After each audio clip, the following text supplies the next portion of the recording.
මේක ලතින් වචනයක් තියෙනවා සයන්ටියා කියලා. විෂයන් තුනත් එක්ක කොහොමද ගැලපෙලා? AI සිස්ටම් එකට පැවැත්මක් නැහැ. කෘත්‍රිම බුද්ධිය සම්බන්ධව මේ ටූල් එකට ඇඩැප්ට් විය යුතුමයි. ෆයිනල් මෙසේජ් එක. අනාගතයේ AI ඉගෙන ගත්තේ නැත්තා. සුබ දවසක් සියලු දෙනාට.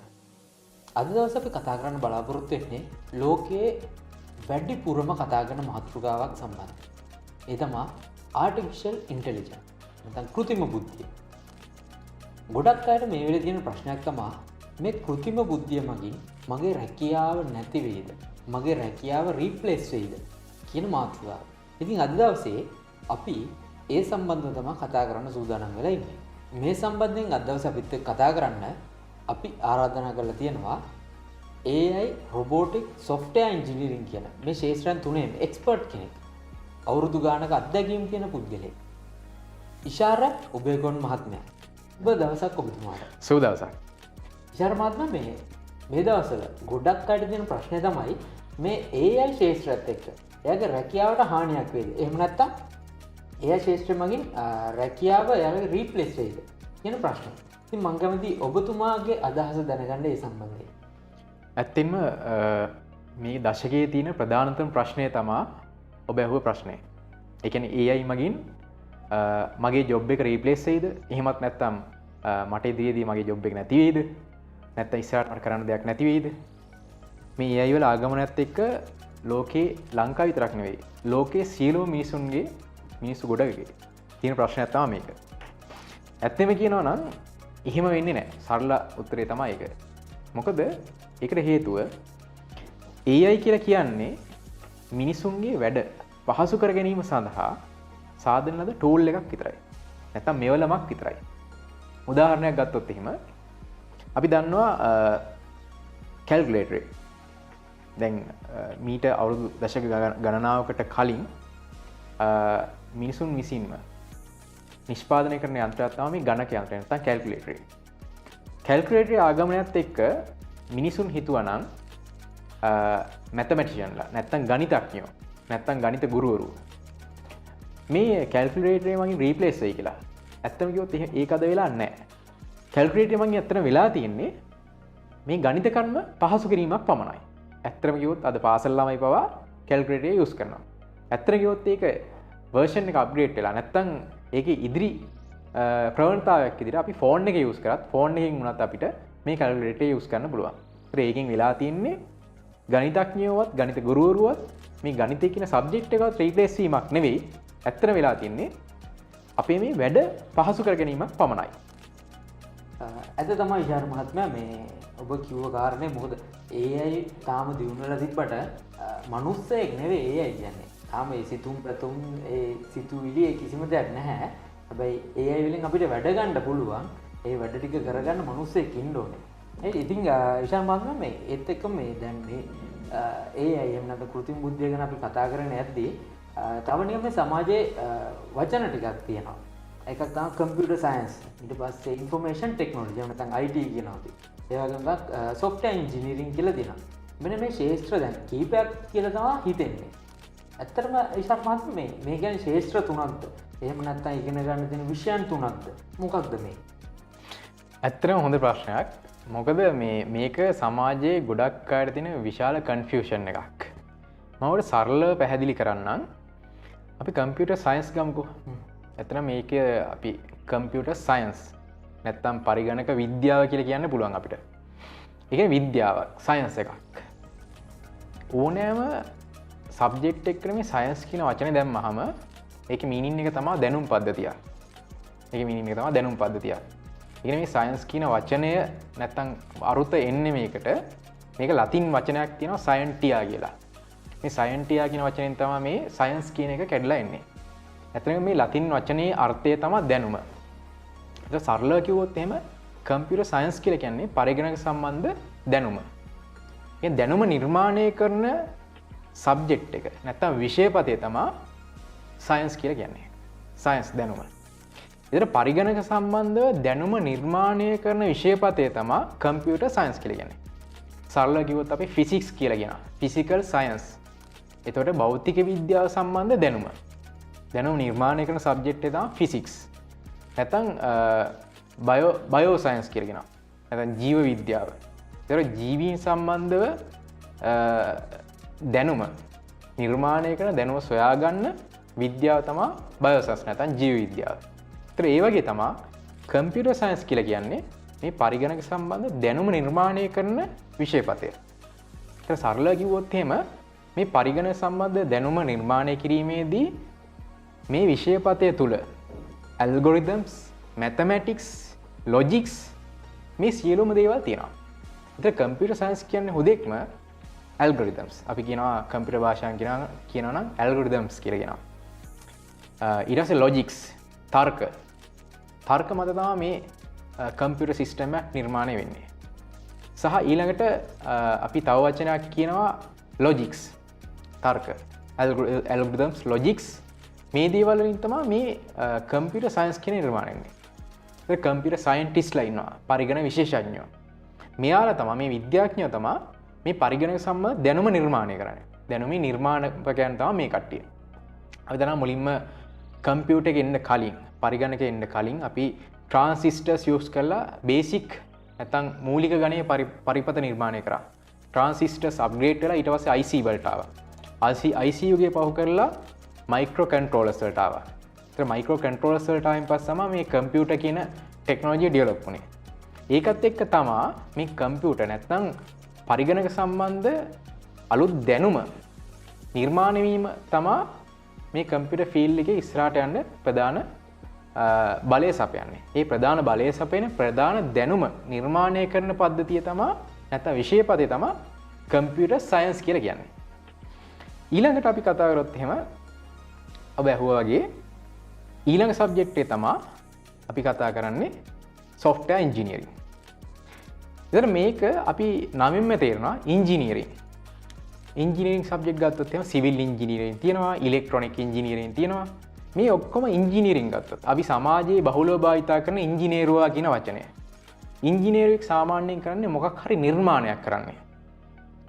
අපි සිවිල් ඉංජිනේර කෙනෙක් ගත්තොත් සිවිල් ඉංජිනේර්ස්ලා කරන්නේ නිර්මාණයක් කරනවා. ඒ කියන්නේ පාලම් නිර්මාණය කරනවා, ඒ කියන්නේ ස්ට්‍රක්චර්ස් නිර්මාණය කරනවා. එතකොට ඒ වගේ software engineer කෙනෙක් කියලා කියන්නේ මේ computer science නැත්නම් පරිගණක විද්‍යාව තුළින් මේ විද්‍යාඥයෝ හදලා දැනුම භාවිතා කරලා ඒක රියල් වර්ල්ඩ් එකේ නැත්නම් යථාර්ථය ඇත්තටම නිර්මාණය කරන එක තමයි මේ software engineering කියන සබ්ජෙක්ට් එකෙන් කරන්නේ. ඒ කියන්නේ ඇත්තටම කිව්වොත් එහෙම computer scientistලා නැත්නම් පරිගණක විද්‍යාඥයෝ ආගන දැනුම යථාර්ථයක් විදියට රියල් වර්ල්ඩ් එකේ නිර්මාණය කරන එක තමයි මේ software engineering කියන ෆීල්ඩ් එකෙන් වෙන්නේ. ඒ දැනුම භෞතික යථාර්ථයක් බවට පත් කරන එක තමයි software engineersලා කරන්නේ. සරල කිව්වොත් එහෙම එයාලා කරන්නේ computer scientistලා හොයාගෙන දැනුම යූස් කරලා softwares හදනවා. softwares තමයි ඒකේ යථාර්ථය කිරීමේ ඒකේ යථාර්ථයක් කරන ඒ objects තමයි softwares කියලා කියන්නේ. ඊළඟට අපි IT ගැන කතා කරනවා. information technology. ඇත්තම කිව්වොත් computer scientistලා හොයාගන්න දැනුමින් software engineersලා ලෝකෙට හදනවා ඒ වගේ යථාර්ථයක් කරනවා ඒ දැනුම IT කියන විෂයපතෙන් කරන්නේ නැත්නම් තොරතුරු තාක්ෂණයෙන් මේ සියල්ලම දීර්ඝ කාලීනව මේන්ටේන් කරමින් මේ ඒ කියන්නේ මේ softwares මේවා ඒ කියන්නේ දීර්ඝ කාලීනව වැඩ කරන්න පුළුවන් තත්ත්වේ continuously පවත්වාගෙන යන තමයි මේ IT වලින් කරන්නේ. ඒතර සරලව ගත්තොත් එහෙම මේ සබ්ජෙක්ට් ඔක්කොම ගත්තොත් මේ තුනම ගත්තොත් එහෙම මේවා ඉන්ටර්කනෙක්ටඩ් එකිනෙකට සම්බන්ධ වෙන සබ්ජෙක්ට්. මේවා එකිනෙකට වෙනස් කරන්න බෑ. ඒ කියන්නේ අපි කතා කරොත් අපිට කම්පියුටර් සයන්ස් කියන එක නැති වුණොත් එහෙම පරිගණක සම්බන්ධ පරිගණක විද්‍යාව නැති වුණොත් එහෙම මේ දැනුම නිර්මාණය වෙන්නේ නැහැ. දැනුම නිර්මාණය වුණේ නැත්නම් එහෙම අපිට අලුත් නිර්මාණයක් කරන්න බෑ. ඒත් අලුත් නිර්මාණයක් නැත්නම් ඒක මේන්ටේන් කරන්න පවත්වාගෙන යන්න අපිට IT කියලා සබ්ජෙක්ට් එක අවශ්‍ය නැහැ. ඔය තමයි සරලව දෙන්න තියෙන උත්තරය ඔය ප්‍රශ්නෙට. හරි. එතකොට මම software engineering සම්බන්ධව කිව්වොත් එහෙම software engineering කියලා කියන්නේ computer scientistලා හොයාගත්ත දැනුම. ඒ කියන්නේ යාලා හොයාගත්ත logics, algorithms නිර්මාණය කරපු මේ algorithms use කරලා software system build up කරන එක තමයි මේ software engineering කියන subject එකෙන් කරන්නේ. ඒක software engineering තුල programming languages තියෙනවා. ඊට පස්සේ තවත් ඒ වගේ software engineering related software development life cycles මේ වගේ ගොඩාක් දැනුම අපි යථාර්ථයක් බවට පත් කරනවා මේ ටෙක්නොලොජිස් යූස් කරලා. software engineering තුල තමයි විවිධ ටෙක්නොලොජිස් තියෙනවා. programming languages තියෙනවා. ඒ වගේ ගොඩක් දේවල් අපි කතා කරනවා. හරි. ඊළඟට අපි කතා කරමු information technology නැත්නම් තොරතුරු තාක්ෂණය. එතන මේ තොරතුරු තාක්ෂණය කියලා කියන්නේ මේ ටෙක්නොලොජිස්. එහෙම නැත්නම් අපි මුලින් කතා කරපු මේ software engineersලා නිර්මාණය කරන ටෙක්නොලොජිස්. අපි softwares මේ ටෙක්නොලොජිස් මේන්ටේන් කරන සබ්ජෙක්ට් එක තමයි පවත්වාගෙන යන අඛණ්ඩව පවත්වාගෙන යන සබ්ජෙක්ට් එක තමයි මේ ඉන්ෆර්මේෂන් ටෙක්නොලොජි කියලා කියන්නේ. එතන ඉන්ෆර්මේෂන් ටෙක්නොලොජි වලින් ප්‍රධාන වශයෙන් කරන්නේ දැන් උදාහරණයක් විදිහට software engineersලා software එකක් හදනවා. අපි කියමු web application එකක් හදුවා කියලා. එතන ඒක අන්තර්ජාලය තුල deploy කරන්න ඕනේ. නැත්නම් ඉන්ටර්නෙට් එකට අපි ඒක දාන්න ඕනේ. ඊට පස්සේ database connect වෙන්න ඕනේ. දත්ත පද්ධතියෙන් මේක සමග connect වෙන්න ඕනේ. එතකොට ඒක IT world එකෙන් කරන දෙයක්. IT engineersලා ඒ resources ඔක්කොම එකතු කරනවා. databases සමග connect වෙනවා. cloud computing. මේ අඛණ්ඩව මේ system එක uninterruptedly ඒ කියන්නේ කිසිම බාධාවකින් තොරව මේක run වෙන එක manage කරන දේ තමයි information technology වලින් කරන්නේ. එතකොට මේ කියන විෂයන් තුන අන්තර් සම්බන්ධලා තියෙන විෂයන් තුනක්. එතකොට අපි කලින් කතා කරා AI artificial intelligence. එතකොට මේ කියන විෂය AI කියන විෂය මේ කියන විෂයන් තුනත් එක්ක කොහොමද ගැලපෙලා තියෙන්නේ? එහෙම නැත්නම් මේ විෂයන් තුනත් ඇතුලේ තියෙන දෙයක්ද කොහොමද? මෙහෙමයි. AI කියන්නේ මේ software engineering වත් computer science වත් නැත්නම් information technology වත් කියලා එක subject එකක් ඇතුළට දාන්න බෑ. ඒ කියන්නේ මේ AI නැත්නම් කෘත්‍රිම බුද්ධිය කියන දේ මේ තුනේම සංකලනයකින් ව්‍යුත්පන්න වෙන අලුත් දෙයක් තමයි AI කියලා කියන්නේ. ඒක සරලව කිව්වොත් එහෙම මම ඉස්සෙල්ලා කතා කරේ computer science නැත්නම් පරිගණක විද්‍යාව. මේ පරිගණක විද්‍යාඥයින් තමා මේ කම්පියුටර් පිළිබඳ knowledge එක නිර්මාණය කරන්නේ, දැනුම නිර්මාණය කරන්නේ. ඒතර එයාලා algorithms, logics මේ වගේ දේවල්, theories එයාලා හදනවා. ඒතර එයාලා හදන theory use කරලා software engineersලා තමා මේක real world එකේ නැත්තම් ඇත්තටම නිර්මාණයක් බවට පත් කරන්නේ. ඒ නිර්මාණයට අපි කියන software එකක් නැත්තම් AI කියන්නේ එතකොට software එකක් තමයි.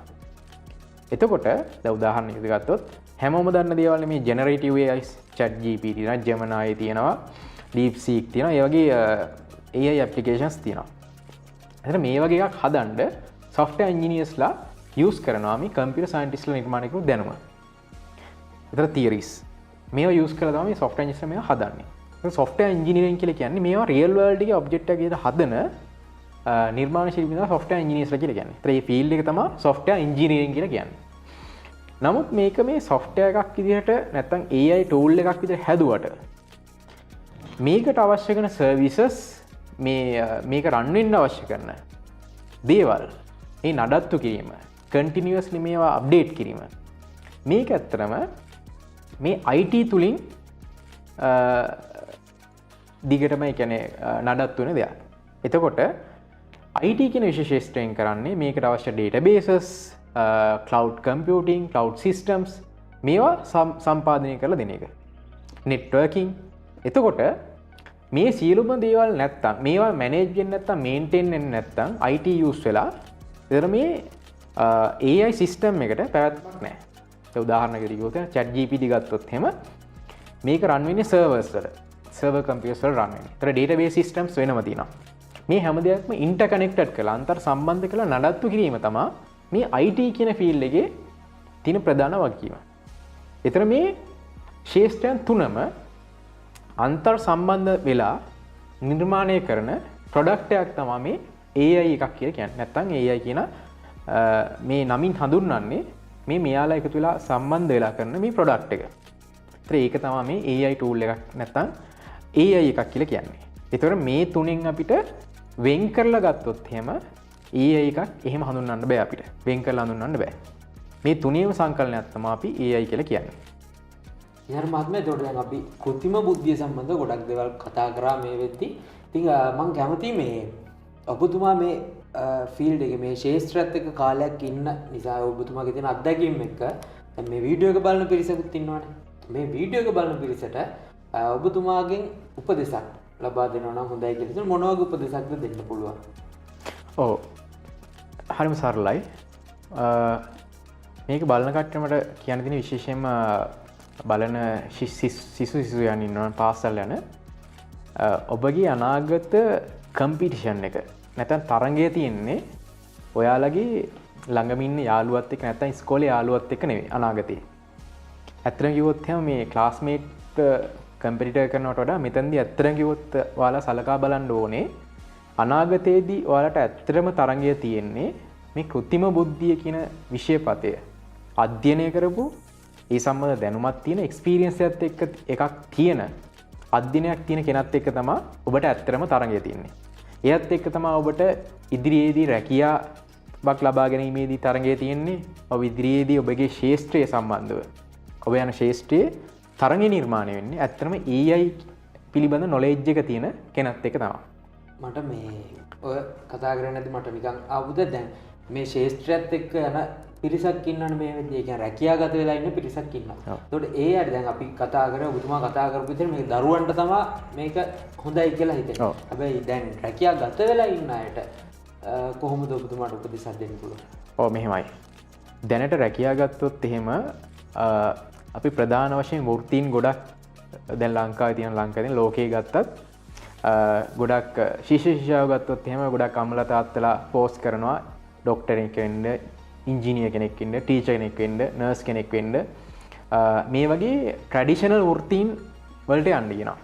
නැත්නම් ඒ වෘත්තීන් වල ඉන්න වෘත්තිකයන් අද ඉන්නවා. එතකොට මේවා ඇත්තටම ට්‍රැඩිෂනල් වෘත්තීන් කියලා කිව්වොත් මේ හැම වෘත්තියක්ම ගත්තොත් එහෙම ඩොක්ටර්, ඉංජිනියර්, ලෝයර්, ටීචර්ස් මේ වෘත්තීන් ගත්තොත් එහෙම අවුරුදු 6000කට වඩා පරණයි. එතකොට දැන් වර්තමානයේ ඒ වෘත්තීන් වල තමයි ප්‍රධාන වෘත්තීන් විදිහට අපේ මේ වෘත්තිකයෝ නියැලෙන්නේ. හැබැයි දැන් වර්තමානයේ තත්ත්වය ගොඩක් වෙනස් වෙලා තියෙන මේ AI වල ආගමනයත් එක්ක. ඔබට ඔබගේ ශාස්ත්‍රයේ නොසැලී ඉදිරියට යන්න අවශ්‍ය නම් ඔබගේ වැඩ කටයුතු පහසු කරගනිමින් ඉස්සරහට යන්න අවශ්‍ය නම් අනිවාර්යෙන්ම ඔබ මේ ලෝකයේ ගමන් කරන දිශානතියට ඇඩැප්ට් වෙන්න ඕනේ. නැත්තම් ඒකට විකසනය වෙන්න ඕනේ. එහෙනම් ඔයා විකසනය වෙන්න ඕනේ මේ ලෝකය මේ වෘත්තීන් කොහෙටද චේන්ජ් වෙන්න ඕනේ කියන එක පිළිබඳ හරිම අවබෝධයක් ඇතුව. දැන් උදාහරණයක් විදිහට මෙඩිසින් ෆීල්ඩ් එක ගත්තොත් එහෙම නැත්තම් සෞඛ්‍ය ශාස්ත්‍රය ගත්තොත් එහෙම ලෝකේ යන්නේ මේ AI වර්ල්ඩ් එකට යන්නේ. අද කැන්සර් එකක් අඳුර ගන්න ඇත්තටම කැන්සර් එකක් අඳුර ගන්න තියෙන ප්‍රධාන මෙතඩ් එක තමයි AI වලින් ඇනලයිස් කරන බ්ලඩ් එක ඇනලයිස් කරන්න ඕනේ. බ්ලඩ් එක ඇනලයිස් කරලා ඇනලයිස් කරන්නේ කැමරාස් වලින්. ඒ කැමරාස් වලින් ඇනලයිස් කරද්දී බ්ලඩ් සෙල්ස් ඇනලයිස් කරලා ඒකෙන් ඇල්ගොරිතම්ස් වලින් ප්‍රෙඩික්ට් කරනවා මෙයාට කැන්සර් එකක් තියෙනවද නැද්ද කියලා. වෛරස් එකක් තියෙනවද කියලා ඇනලයිස් කරගන්නේ මේ AI ටෙක්නොලොජිස් යූස් කරලා. ඒතර ඔයා මෙඩිකල් ෆීල්ඩ් එකේ ඉන්නවා නම් ඔයාට AI අවශ්‍ය වෙනවා ඉදිරියේදී ඔයාලගේ වෘත්තිය තහවුරු කර ගැනීම සඳහා. ඔයා ඉංජිනේරින් ඉන්නවා. ඉංජිනේරින් ටූල්ස් වල ඔක්කොම ආටිෆිෂල් ඉන්ටෙලිජන්ස් වලින් බලගැන්වෙලා තියෙන කෘත්‍රිම බුද්ධියෙන්. එතකොට ඔයාලට ඉදිරියේදී මොන ෆීල්ඩ් එකක හිටියත් මේ AI කියන මේ ටූල් එකට ඇඩැප්ට් විය යුතුමයි. ඒක නිසා මට දෙන්න තියෙන උපදේශය තමයි මෙතනදී ඔයා මොන ෆීල්ඩ් එකේ හිටියත් ඔයාට ඉතාමත්ම වැදගත් දෙයක් තමයි මේ කෘත්‍රිම බුද්ධියෙන් ඔයාලගේ දැනුම අප්ඩේට් කරගන්න එක. එහෙම නැත්නම් කෘත්‍රිම බුද්ධිය මගින් නැත්නම් කෘත්‍රිම බුද්ධිය අධ්‍යයනය කරපු කෙනෙක්ගේ දැනුම සහ ඒ එක්ස්පීරියන්ස් එක මගින් ඔබව අනිවාර්යයෙන්ම අනාගතයේදී රීප්ලේස් වෙනවා. එහෙනම් ඒක රීප්ලේස් නොවෙන්න නම් ඔබත් මේ දැනුමත් එක්ක අප්ඩේට් වෙලා ඉස්සරහට යා යුතුමයි. වැඩසටහනේ අවසානයේ තමයි දැන් ඉතින් අපි එළඹිලා තියෙන්නේ. ඉතින් වැඩසටහන අවසන් කරන්න කලින් මම කැමතියි ඔබතුමාගෙන් තව එකම එක ප්‍රශ්නයක් අහන්න. ඒක තමයි මේ ජොබ් ඉන්ඩස්ට්‍රි එකේ මේ වෙද්දී ඉන්න අයට එහෙම නැත්නම් අනාගතේ වෘත්තීන් වලට නියැලෙන්න වෘත්තියකට යන බලාගෙන ඉන්න අයට දෙන්න තියෙන. මොකද ඔබතුමාගේ තියෙන මේ අවුරුදු ගානක අත්දැකීම් එකතු කරගෙන මේ ඉන්න අයට දෙන්න දෙන එකම එක ෆයිනල් මෙසේජ් එකක්. ඔව් ඇත්තටම සරලයි. මට අවසාන වශයෙන් කියන්න තියෙන්නේ ඔබ අනාගතයේ AI ඉගෙන ගත්තේ නැත්තම් AI ගැන අධ්‍යයනයක් තිබුණේ නැත්තම් අනිවාර්යයෙන්ම ඔබට මේ AI කියන සබ්ජෙක්ට් එක නැත්තම් මේ විෂයපතය තේරෙන අවබෝධ කරගත් සහ ඒ පිළිබඳ අධ්‍යයනයක් සහිත කෙනෙකුගෙන් අනිවාර්යෙන්ම ඔබට රීප්ලේස් වෙන්න වෙනවා. ඒ නිසා මට කියන්න තියෙන්නේ ඔබ මොන ශේෂ්ත්‍රයක නියලුණත් අනිවාර්යෙන්ම ඔබේ ශේෂ්ත්‍රයට අවශ්‍ය කරන ඕනෑම ශේෂ්ත්‍රයකට අවශ්‍ය කරන සියලුම ආකාරයේ අදාළ සහය මේ AI යූස් කරලා අපිට ලබා ගන්න පුළුවන්. ඒ නිසා ඔබත් අදම ඔබගේ තියෙන මේ AI සම්බන්ධ යම්කිසි බියක් තිබුණා නම් මම හිතන්නේ දැන් ඒක ක්ලියර් වෙන්න ඇති. ඒ නිසා අදම ඔයත් AI වලට මේ සබ්ජෙක්ට් එකට යන්න අනිවාර්යයෙන්ම AI ඉගෙන ගත යුතුයි. අනාගතය සඳහා වර්තමානයේ වෘත්තික නියැලෙනවා නම් අනිවාර්යයෙන්ම ඔබ AI පිළිබඳ හැදෑරීමක් තිබිය යුතුමයි. නිසා මම ඔබට කරන යෝජනාව තමයි අදම ඔයා AI ඉගෙන ගන්න පටන් ගන්න. ඒ තුලින් ඔයාට ඔයාගේ ෆියුචර් කැරියර් එක නැත්නම් වර්තමාන කැරියර් එක සක්සස් කරගන්න පුළුවන් වගේම ඔයාට ඔයාගේ රැකියාව ඉදිරියට ගිහිල්ලා අනාගතය සාර්ථක කරගැනීමේ විශාල හැකියාවක් ඔයාට ලැබෙනවා මේ AI අධ්‍යයනය කිරීම මගින්. ඔය ස්තුතියි. ඉතින් බොහොමත්ම ස්තුතියි ඉෂාන් මහත්මයා දවස් අපිත් එක්ක සම්බන්ධ වුණාට මේ වැඩසටහනත් එක්ක. ඉතින් බලාගෙන ඉන්න ඔයාට කියන්න තියෙන්නේ අනාගතය කියන්නේ බය වෙන්න ඕන දෙයක් නෙවෙයි. ඔයා ගොඩ නගා ගන්න ඕන දෙයක්. ඔබත් අදම ඔබගේ අනාගතය AI සමග ගොඩ නගන්න පළවෙනි පියවර තියන්න පටන් ගන්න.